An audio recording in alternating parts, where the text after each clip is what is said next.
жетекчилерди дайындоо боюнча эмне негизинде дайындап атасыз? Ошого суроо. Жанагы тактап айтсам, архитектура, земхоз и ошо жетекчилер боюнча, анан жанагы үйдүн бузуу боюнча кеткен жетекчилерди ошол жерде орун басарларын коюп атабыз да, биринчи орун басарларын коюп атабыз. Себеби ошол орун басарлары ошол жерде иштеген, тажрыйбасы бар. Анан эми жетекчилик экенин орун басарды ошончо айтылат, орун басарына күчүрүп берип коюш керек, коюп атабыз. Анан эми архитектура боюнча биз сунуш гана бердик, анан достроюн жетекчиси өзү дайындады. Үй боюнча мына Масалиевада 64 үйдү айтып атасызбы? Бул боюнча эми уруксатсыз башталган бул. Уруксатсыз башталган, толук документтери бүтө элек. Биз сотко берип, соттун чечими чыккан, ошо кайра калыбына келтирилсин деп. Соттун чечимин сот аткаруучулар аткарып, үйдү бузушкан да.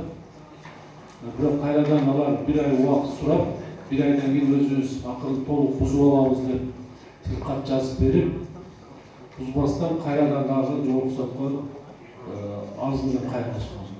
Жогорку соттун чечими алардын пайдасына чечип койгон. Биз кайрадан дагы үйүбүздөн макулдаштырып, кайрадан сотко бердик. Инспекциялык бар да бул жерде. Кайра биздин пайдабызга чечип, азыр кайрадан дагы каралып атат да. Эми мындай чекитти соттор коюп атат. Алар bir almaların paydasına çeşit burada biz kaynadan toplumumuzdan sotku veriyoruz. Azı sotka karamadı. Hristiyan'da gördüm. Только темпороста да bizde жакшы аябай бар жок жагы өлүгү да, бирок не келир? Бюджет бизге көбөйүп жатат да. Көбөйүп жатат, бир аз гана болгон акчага көбөйүп жатат. Ошого кандай жооп бересиз? Мисалы, мен сизге айтып кетем, 2016-жылдын 1 миллиард 34 миллион кабыл алганбыз. 2017 834 миллион кабыл алганбыз. 2018 940 миллион бекитилген бюджет. 2016-2017'ye салыштырмалуу 2018'de ички инвестициянын өзү эле 4 миллиард, почти 100 эсеге көбөйүп атат. Ошонун айынан бизге бир кандайдыр бир бюджетке акча түшүш керек, акча каражаты салыктын негизинде. Аткарылган кичинекей вопрос берип атышат да. Азыр өтө жылы 30 миллион, 26 миллион.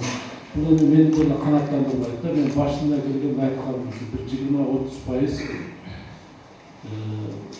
қошқыларымнан көмістігін салықтар табып шығарым депші. Тілекке қарсы енді өткен жылы 940 миллион болса, 1 миллиард 127 миллион бюджет өзіңдер бекітіп бердіңіздер да. Бұл енді Падақов мейдандағы негізгі сошыл болып жатады, салықтың қошылған сұры. Böyle temel var da biz 40-50 deveyle 20-30% bunlar işlese bulabilir. Bazı köprü bölüm başçıların anlaştıktı, uğur oldu anlaştıklarını bir ayıp bir bazı hareket kılmatacak mı? Biz cihitli veririz ona. Ben 9 ay cihitliğinin bazı vereyim de yeni bilgisi planları aktarılmadı. Налоговый иш алып барган боюнча мэриянын азыркы стат бар бул жерде, стат канчалар бизге берген таблица менен азыркы темпороста болуш керек да, бизде канчалаган миллион акчалар түшүш керек азыр бюджеткечи. Көңүл буруш керек да, буга качан ушундай жүрөлүбүз. Рахмат. Мына эң туура маселе көтөрүп атасыңар да. Маселеден суранам, эң туура айтып атасыздар, комиссия түзүп туруп, ушу кирип источниктерди таап, салыктык аяктан көбөйтө турган жолдор. Мен ага каршы эмесмин, жардам берсеңер жакшы болот. Бұл ел барлығымыз, шаар барлығымыз. Барлық мәселелер елден өкілдерісіне шайланып келгенсіңер, ошол бюджетті көтөрөбүз, жардам беребиз мындай. Биргеликте иш алып барайлы, мен комиссия түзүп, караганга каршы эмесмин. Биргеликте иш алып барсак жакшы болот. Рахмат, тактоо ретинде Умарчы Портович. Иштер, жакшы иштер болуп атат. Ошол менен бирге кемчилик кылган. Бүгүн сиздин өмүрүңүздө ушул билим берүү тармагынан тургум келет. Азыр менин суроомду коллегам айтты, ушул облусунда мен шаарыбыздын кээ бир мектептеринде көп, кээ биринде аз.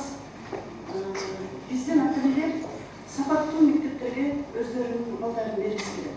Ошондой сапаттуу мектептердин бири бул Ломоносов мектеби өзүңөр жакшы билесиздер, бул мектепте ар бир класста 50ден ашык окуучу окуйт. Ушул мектептин кошумча имараты 16-жылы башталып, бүгүнгө дейин бүтпөй келет.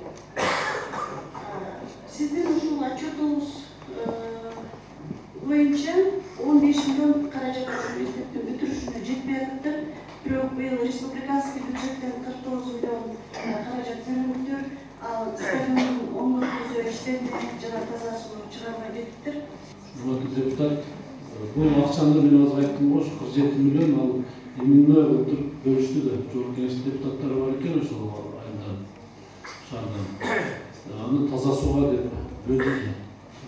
Анын эмени 10 миллионду дагы анын стадионго Түркчөгө байланыштуу деп премьер-министр өзүнчө токтоо менен бөлүп берди.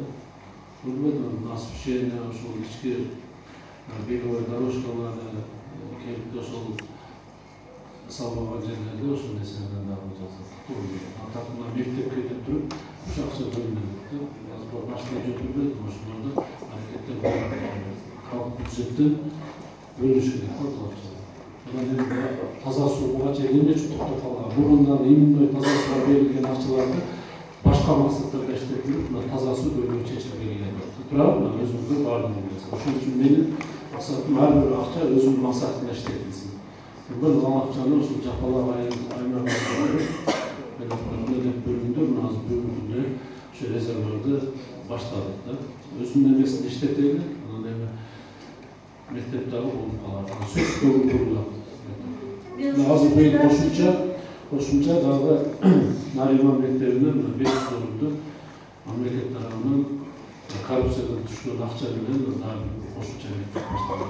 Эми мына сиздер бак айтканыңыздар туура эле, мен катар айтып атасыздар. Бирок мен ар бир барган сайын ушул жетекчилерге маселени кабыргасына коюп атабыз. Жеке менчикке сатылып кеткен жана университеттерге башка ишкана берилип кеткен 12 балдар бакчасы деген бул мемлекеттен 3 күндүн тегерегинде балдарды бала бакчага камсыздап кетти. Демек, кабинет канчаны бошоттуңуз азыр сиз? 4-төнү бошотту, эми азыр мына 9 айдын жыйынтыгы менен карайды, акча түшүп калса, ушу 4-төнү дагы бир акча карап туруп, толук ремонттон өткөрүш керек. Анан акырын боюнча кетип атат, азыр мына военныйлерден дагы берилип кеткен немелер бар экен, тактоо иштери жүрүп атат. Азыр 4-төнү кайта алдык, мен дайым айтып атам го, 4 бала бакчаны азыр мына бошотуп беришти. Биринчи бала бакчадан баштаган жакшы да, анан университетте ошол университетте да кайтарып алсаңыздар жакшы болот. Экинчи суроо, мына главный больницага биз бюджет бекитип атканда томография алыш боюнча токтом киргизгенбиз да. Баягы университеттен тендер өткөндөн кийинки ашып калган акчалардан. Себеби мындай экенде, азыр мына өзүңүздөр көз өтө актуальный да. Телефон, башка аял кишилердин жасалган киптиктери өтө мындай себептер көп болдук да. Анан көз оорубан адам өтө көп. Биздин Оштун жарандары көбүнчөсү башка шаарларга, анан башка республикага, айрыкча Өзбекстандын Анжан шаарына барып, томография түшүп, диагноз коюп келишет да. Ушул ашып калган акчаны ушул күнгө чейин алына элек да томография. Бул 2 миллион тегерегинде акча экен. Валидаторлорду орнотуу боюнча. Азыр ошол валидаторлорду орнотуу боюнча биринчиден орнотту, бирок экинчиден жанагы карталарын сатпайчы. Картаны өткөндө биз главный инженер келген экен, сурасак кайерден алабыз десек, биздин ишканадан алабыз. Хорошо, ал жерден барып алайлы. Толуктаганы кайдан толуктай десек, биздин ишканадан дагы бир жерде горганетті, себеби бул кредитке келген акча, биз кредиттин проценти менен төлөп атабыз, а бирок эч кандай майналы чыкпай атат да. Анда ошончо эле ушул жетекчини дагы биз сурадык да, сиз буга чейин кайсы жерде иштегенсиз деп. Өмүр бою ушул кызматкерлик чейин главный инженер болчу, автобустун жүргөндө өзү жүрдү. Ушул боюнча жок эле. Грант менен курулган больница оорукана курулбадыбы 150 орунду. Ошонун экинчи этабы азыр дагы бир менимче $5 миллион да, шаят барбы? $5 миллион жаңы аппараттар келиш керек да. Алар аппараттар азыр даяр болуп калды, бирок кошумча имарат керек болуп атат да. Азыр булар тактап атат, Кудай буйрса биздин шаардык ооруканага жаңы заманбап сол аппараттар келет да. Анан эгер кошумча дагы бизден карай турган болсок эми ала турган эми азыр сиздер билген тармактар боюнча мындай элдин кээ бир көйгөйлөрүн угуп анан ошол боюнча айтып атасыздар да. Бирок бюджетибизди баардыгыңыздар көрүп атпайсыздар. Көп иштерди кылгыбыз келип атат, жасагыбыз келип атат, бирок баардык акча эсептелип атат. Кечээки 6 айдын жыйынтыгы менен мына салыктан 26 миллион ашыкча түштү. Аны кредиткеге төлөп бердик 16 миллион. Өзүңүздөр бөлүп берип атасыздар. 10 миллионун мына Коопсуз шаардын негизги баягы жасай турган иштер бар экен. Баягы знактарды жасай турган баягы жолдорду баягы сызыктарды чек турган биз жасай турган иштер бар экен. Ошого 22 миллион акча эсептешкен экен. 10 миллион гана бөлүп берип жатыр. Мына өзүңүздөр кеңеште карап бөлүп бериңиздер. Акча тартыш болуп атат баардыгы. Баардык жасай турган өзүңүздөр кээ жолдорду айтып атасыздар, бала бакчаларды айтып атасыздар. Иш көп экен, бирок акча жетишсиз болуп атат. Анан эми троллейбус боюнча мен өткөндө жаңы жетекчиси бар Кубат мырза. Ушул жакшы иш алып барылган эмес экен. Азыр бул иштерди алып барып түшүндүрүү иштерин жүргүзүп кичине көбөйтүп атат. Муну действительно муну калыш керек. Буну эл дагы жакшы түшүнбөй. Биздин тараптан да, ошо ишкана тараптан дагы түшүндүрүү иштерин жакшы алып барбай мына карточкалар азыраак берилген экен. Туура эле айтылды, буну дагы биз көзөмөл кылабыз. Бұл негізінен ЕБР тармағынан берілген грант кредит несиенен болгон. Ал жерде чехиялық компания Микроэлектроника деген компания өтіп алған. Алармен ошо контрактта сентябрь, октябрь айларына коюп беребиз деп туруп убада кылышкан экен. Азыр сүйлөшүүлөр кетип атат. Эгерде ал базанын өзүнүн системасы бар экен, алардан бөлөк эч ким тейлей албайт экен. Аны өздөрүнүн ойлоп тапкан схемасы экен да. 2 жылдын ичинде алар биз тейлегенден кийин гана башка бирөөлөргө өткөзүп берген мүмкүнчүлүк болот экен. Азыркы күндө эгер улап бере турган болсо, мына банктар менен, Элком, мобилдик ушул компаниялар менен келишимдер түзүп, сотуу аркылуу же башкалар аркылуу толуктаган мүмкүнчүлүк болот. Азыр Горгайдын бөлөк дагы аймактык кеңештерге ачканбыз.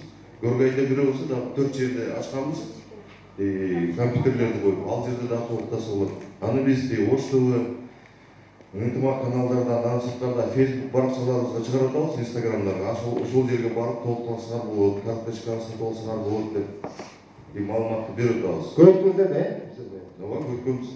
себеби мына өзүлдөрү талай нерселер айтат, 26 миллионду ашыкча топтоп анан башка жактарга жумшап атабыз дейт. Анан сиздин иштегениңизди баарыбыз көрүп билип турабыз. Ал эми нерсе өзүңүз жетекчилер менен биргеликте ушул аракетиңиз күчтүү. Siz gelgenden beri kıyılar bizim çoğu obyektler ondolu tüzülüp körküne çıkıp kalsın жаңылышпайм. Misal şu stadionuna parklarımız, жолдорубуз, жарыктандыруу системалары өтө жакшы. Ошондуктан сизге ишиңизге дагы ийгилик каалап кетем. Анан бизде бир көйгөйүбүз бар, биз ушул мына Төлөкөн аймактык Төлөкөн айыл шаарга караган жагы бар. Анан ушул биздин көптөгөн биз 30 жылдан ашты келгенине. Бирок бир дагы жолдор, ички жолдорубуз таш төгүлүп же бир түзөө жолдор болот бизге. Эми ошол жерден көп эл иштейт, 1000ден ашык бир жагы. Ошол метрге барып келип чыгыш, шаарга чыгыш үчүн ар дайым ушу буттары ылай болуп, чаң болуп, мага көйгөй айтып берет. Өткөндө пап түрүндө дагы жазып бердим. Былтыр да жазгам. Бирок ошол уюдун начальнигинен кичине суроом бар эле ошол боюнча кандай иштер жүрүп атат. Ошого жооп берип койсоңуз. Урматтуу депутат, сиздин наказыңыз келди, сизге катты жөнөттүк. Рахмат. Ал эми шагылдоолор боюнча биз уже бул бир баштадык. Ал айткан кишилериңизге график менен бар. Ошого бир көңүл буруп койсоңуз, адамдардын суроолорун алып атыңыз. 2016-жылы айтылган, бирок ошол боюнча эч кандай бир пландуу иштер жүрүшпөй атат. Мына шаардын эле четинде турабыз, бирок эч кандай ошол маселени дагы бир газ боюнча эми баягы Россияга өткөнгө байланыштуу аны түшүнүп турам. Бирок шаардын планында барбыз жок экен, ошону билип алсак болот экен. Ким жооп берет ошого? Газдан барбы? Келебиз. Урматтуу Талабек Насырбекович, бул жерде биз 2018-ден 20 жылга чейин бардык мына жапалак төлөйгөн бардыгын киргизгенбиз. бирок ушу инвестициялык тартышчылыктан тиги жактан биз кирине киргиземиз, проектно-изыскательная работасыначы. Азыр бүгүнкү күндө мына тилекте гана проекти бүтүп, азыр экспертиза турат. Калгандары качан болот, азыр бизде так маалымат жок. Түшүнүктүү. Анда биз элдин адамдар менен сүйлөшүүгө акча жок деп өзүбүз эле калат окшойбуз бир-эки жылдын ичинде. Силер 2 жыл 3 жыл деп жүрүп, азыр отчетубузду айтпаса, азыр бизде азыр инвестиция жок. Эгер элдин каражатынан тартылса, биздин эсебибизден ички үйдүн ичине газ боюнча проекти бекер болот, Газпром станция и газ эсептегичи бекер берилет. Рахмат. Кемчиликтерин оңдоо турабыз. Жок, тапшырмаңыз эми көп созулуп кетти, 1 жылдачы. Жок, азыр силердин канча акчаны өзүңүз айтып атасыз. Ар жылы ушунча миллиондон акча бөлүнүп, ошол акча жок бекете турган. жок, ушул аткарып бүтүп, буквально бүттү. Тапшыруу ал жерде деген баягы кагаз иштер бүтпөй турат. Бир жолу суу берип текшерип чыкканбыз да, суу бүткөн. Ол себеби эмне? Кагаз иштер эмне? Бүгүн жат. Былтыр 18 жылы акыркы эмеде бергенбиз. 19 жылы июнь айында битишкен, июнь айында. Акчасы жалпы канча? Тендердин сумма 24 миллион. Канча километр ошол сууну тартып келген жериңиз? Напорный линия где-то 2 километр 200, разведывающая линия 4. 24 миллион толук акча алдыңызбы? Алынып бүткөн, ишта бүттү, освоение полностью. Сурок качан эле азыр болот? Сурогу бул 15-жылы башталып, 16-жылы сентябрда бүтүш керек болуп жүр, кийин ушу переходящий болуп отуруп калды. Түшүндүм, азыр толук акча алганда сурок качан эле деп? Сурок май айынын акырына деп биз убада кылган элек, июньдун 9-унда оперировка кылганбыз. Качан бүтөт эми азыр? Азыр бүткөн полный. Эмне айтып атпаймынбы? Дышла эл өкүлдөрү ошол элден шайланган депутат айтып атат. Уже кайра бузулуп атат, суу берилбей атат. Суу жок дейт. Биз подрядчик өзүбүздүн строительный иштерибизди бүткөнбүз. Азыр резервуарларда суу турат. Экөөндө магистральный сет, напорный линиялардын бардыгын оперировка кылып бүткөнбүз. Хлорный промывкасына менен бүткөнбүз. Биз июндун 9-унда оперировка кылып бүттүк. Суу качан берилет? Ким анда, ким жок?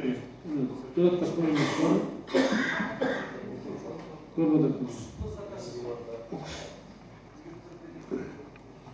Суу сиз бересиз да, суу товарда сатасыз да, тура акчасын аласыз. Кызыктарсыз. Кабыл алгандан кийин бирөөбүз Качан кабыл аласыз? биз кабыл албайбыз, УКС кабыл алат. Качан кабыл аласыздар деди. Кыска жооп берет. Улар азыр бир жуманын ичинде тапшырабыз дейт, кабыл алабыз. Суу берилеби? Берилет. Бүтүп текшерип алып бир жума срок. Түшүндүңүзбү? УКС кандай кылып сууну бересиз ал сиздин ишиңиз. Берилет, акча каралып бүткөндөн кийин. Бардыгы үчөөтөн кызыктар болгон. Горбада канал, МЖК, УКС түшүнүңөр да, белгилеген суу. Сиз барып өзүңүз көзөмөл кылып буларга сиз айткандай кылып бүтүп тапшырып берсин. Түшүндүм. Бир жума деп атат эми. Урматтуу депутаттар, бир жума деп атат. Мен дагы 4 күн бошоюм, 10 күн срок берейин, 10 күндө суу берилет. Бул жерде маселе ошол анча булардын келишпестиги же ошол туура эмес жасалган жөнүндө сөз болот, эми өздөрү жооп берсин ал. Андан кийин мына мен азыр дагы бир жолу кайрыла. Мына жерде прокуратура, Финпол эч кимди аянбаш керек. Эгер ушул жерден азыр айткандай депутат айткандай боло турган болсо, анда биз укук коргоо органдарын өткөзүп берет, жоопко тартыласыңар. Мына эми элдин акчасын алгандан кийин подрядчик өз каалаган алгандан жакшылап бүтүрүп бериши керек да. Түшүнүңөрбү? Неге ал жогорку жактан акчаны жегендер түрмөдө отурат? Ана бул жактагылар учукпай отурабыз. Алдыңарбы өз каалооңор менен жасап коюш керек. Сөз болушу мүмкүн эмес. Азыр мына мен лично прокурор барып бул жерде. Эме берейин, буну көзөмөлгө алайын. Эгер сиз айткандай туура эмес болот болсо, менин көзөмөлүмдө болот. УКС дагы жооп берет, подрядчик дагы жооп берет. Кимге тиешелүү болсо баардыгы жооп берет.